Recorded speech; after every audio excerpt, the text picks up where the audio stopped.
this morning talking citrus. We're at the UCSC farm, 400-foot elevation, about 2+ miles inland, central coast of California. It's a cool Mediterranean climate, and it has a lot of advantages in terms of ambiance and living, recreating and such, but there can be issues when you need heat to develop crops. I give you eggplants, peppers, and tomatoes, but in this instance I give you citrus and sugar. Heat develops sugar.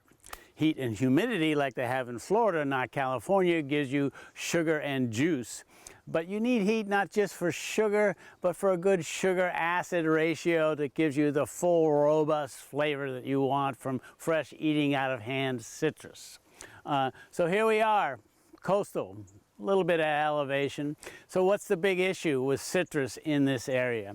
And it doesn't really matter with good choices, varietal choices, and a good microclimate. You can go citrus here down on the coastal zone, coastal prairie, the salt spray zone of West Cliff, all the way up to elevation, I know personally at least to 1,200 feet, but probably on a south-facing slope, because the specter of frost is somewhat remote, generally. But the issue, the big issue, the paramount issue is heat. Do you have it or not? Are you going to get sweet fruit? And coupled with that, varietal choices. Some varieties do and some varieties don't sweeten up on the coast here. Things you need to consider in planting citrus on the coast here. Good soil, always the base. Your microclimate, and if you can have a slightly south-facing slope, particularly as you go up in elevation, this will give you A, more heat, and B, protection from frost. Some people call them sacred south slopes. And so you need good soil, you need a favorable microclimate, and then your varietal choices are interesting. So we'll have about 30 different varieties in this 300-foot stretch here, and Christof can now come on camera and regale you with the evolution of the project. So to give you a little bit of background on how we got to this point here in the basically ready to plant stage, as I mentioned before, historically this particular row had apples and pears. We pulled those out a couple seasons ago, and then we've gone through a couple of waves of cover cropping. Summer cover crop with Sudan grass, and then winter cover crop with a legume and cereal mix. That cover crop was mowed and then mechanically incorporated with a spader about a month and a half ago, and we have been kind of waiting for the right moment to be able to get it together to plant since then. We certainly could have planted earlier, but we've been busy doing other things. So in the meantime, we have ground that is fairly clean of weeds, though we know there's weed seed population here or weed seed bank that we will have to contend with over time. And we are right now in the process of debating what's going to be the best combination of either mulching or cover cropping or some combination and seasonal variation of both.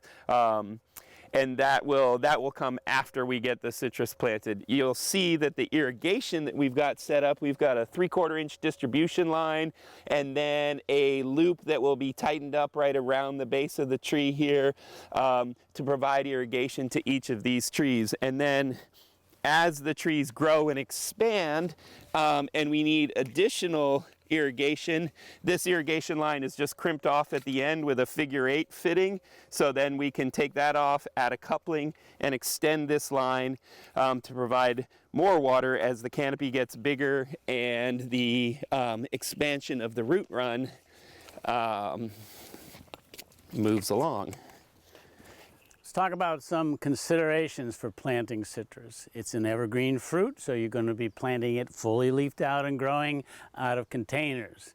And I have in front of me a range of some of the possibilities you can get both retail and wholesale. Right in front of me we have a 3-gallon container. To my right, we have a 5-gallon container, and this is probably the most typical size you will get, run your $35–40 a pop. On my left here, we have a 7-gallon container. Let me just say, if you can afford it, it's probably worth buying a bigger container. Citrus is a little slow out of the gate getting down the road, and you really have to push it in a judicious manner with water and fertility in the first year or two to kind of move it along like that. But that's the general range of containers you will see. I don't recommend going smaller than this 3 gallon. And another thing you want to consider is this a well-anchored plant you're planting, or has it just recently been potted up? So when no one's looking down at the nursery, you can kind of look around in a furtive manner and maybe just give it a little tap, and you can see here, nice root knit here. And one of the things I love about citrus is the golden, almost coppery amber of the roots, and you could say they are extremely fibrous rooted, and that would be a true statement. And the fibrous roots and their horizontal spread speaks to their efficiency at gathering, foraging for water and nutrients. So container size, an actively growing tree in good shape with a good root ball, these are important considerations. Pre-digging the hole, and generally you make the hole slightly wider and slightly deeper than the root mass, and a lot of times when I'm digging holes I like to use an empty container of the same size and just use that as my kind of gauging tool like that. No need to, in fact don't, fertilize in the hole with the backfill soil. You can do that as a top dressing, both compost, fertilizer, and if you choose a mulch post-planting.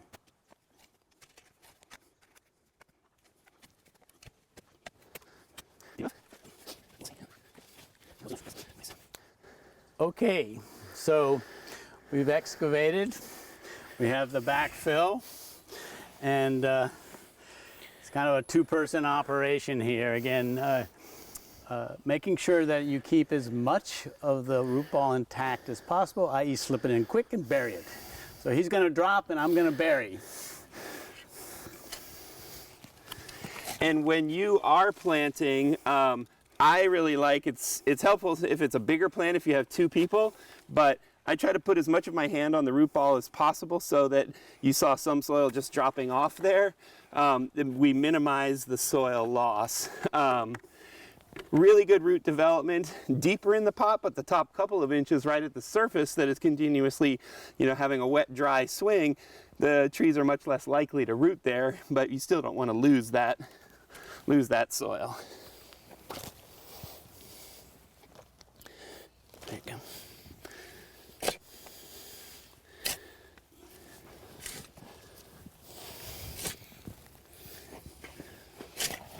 You might want to stop mid-planting and just do a little firming in.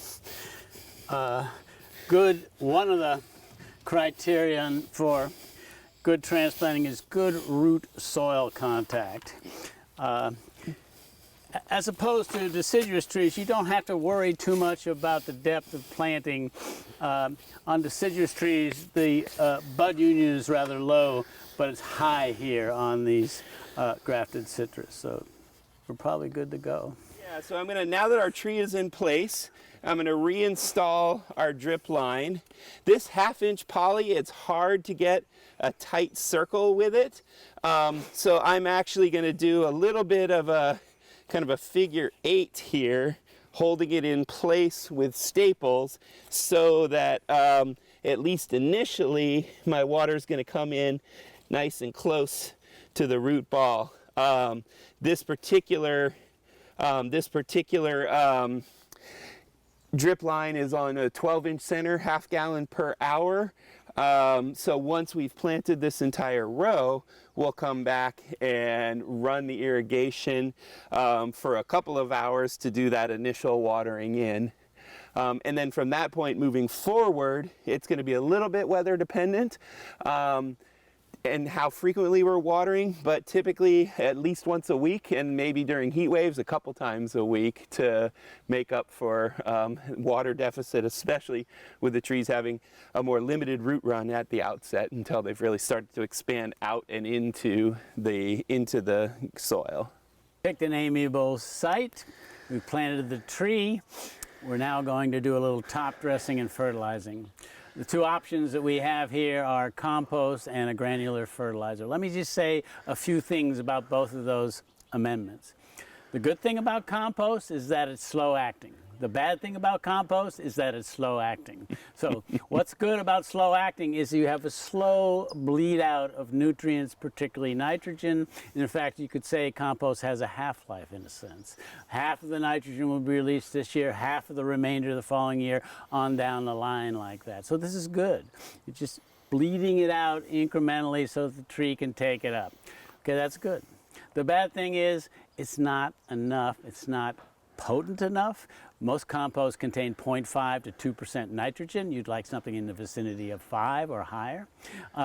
And it's just long and slow. It's good for the long haul, not for immediate startup. So we're going to supplement with a granular fertilizer. Let me say a few things about granular fertilizers. They're not all the same in the sense it really depends. The efficacy, the speed at which it's assimilated by the plant is based on particle size. So you have fine powders and meals, they're most quickly assimilated, and you also have more granular or pelletized fertilizers. They're a little slower to be assimilated, to break down into the soil solution and be taken up by the plant and be available. Christof will run you through the particulars now. So what we're going to be using today is two things. We're going to be using a compost source, and then we're also going to be using this pelletized fertilizer. As Orin mentioned, it's a little bit larger particle size, so it's not going to be immediately available because it's going to have to start to break down and open up in the soil with both the soil biology and irrigation. But this is something called the Citrus and Avo mix from California Organic Fertilizers, and it's got an NPK of 845. So with that 8% nitrogen and then a balance of phosphorus and potassium, we really should be able to be meeting plant needs and even slightly exceeding what Orin was recommending of it having at least 5% nitrogen for our crop. So we're going to take this and kind of initially spread it in the zone both where we know we have roots as well as where we'd like the roots to be running to. And then we've also got a compost source here that is a pretty good quality compost, but if you look closely at it, you'll see there is some larger particle size in here, some material that's not completely decomposed, but most of it is very well decomposed. And so this similarly, I'm going to just do a surface application, and then you might come through at this point and by hand just kind of start to stir it in. You could also do this with a rake, but we want to have at least a little bit of incorporation, and I will come back after the fact and even rake a little soil. And we are going to do, even if we don't cover crop right away, we are going to do some mulching over the surface to help conserve moisture, and then also to protect these nutrients as well, so that they're going to go to the tree rather than potentially volatilize off into the atmosphere. Okay, so I'm going to reinstall the irrigation lines at this point. Got a little kink here, so I'm going to fix that. This irrigation is this polyline is a little bit hard to conform to a really tight circle, and I definitely want water to be getting right at the root ball here. So you'll see I'm going to have a little bit of an overlap in my where my tape is, and then I'm going to staple it down to kind of keep it close to the root ball. And with this closer circle, I'll be able to really distinctly water the tree and start to move some of those nutrients into the root zone. And then with the larger portion of the circle, we're going to be doing the same with the nutrients, and then hopefully as the tree starts to get established, help to really encourage the roots to start pushing outward and expanding their territory in this zone here.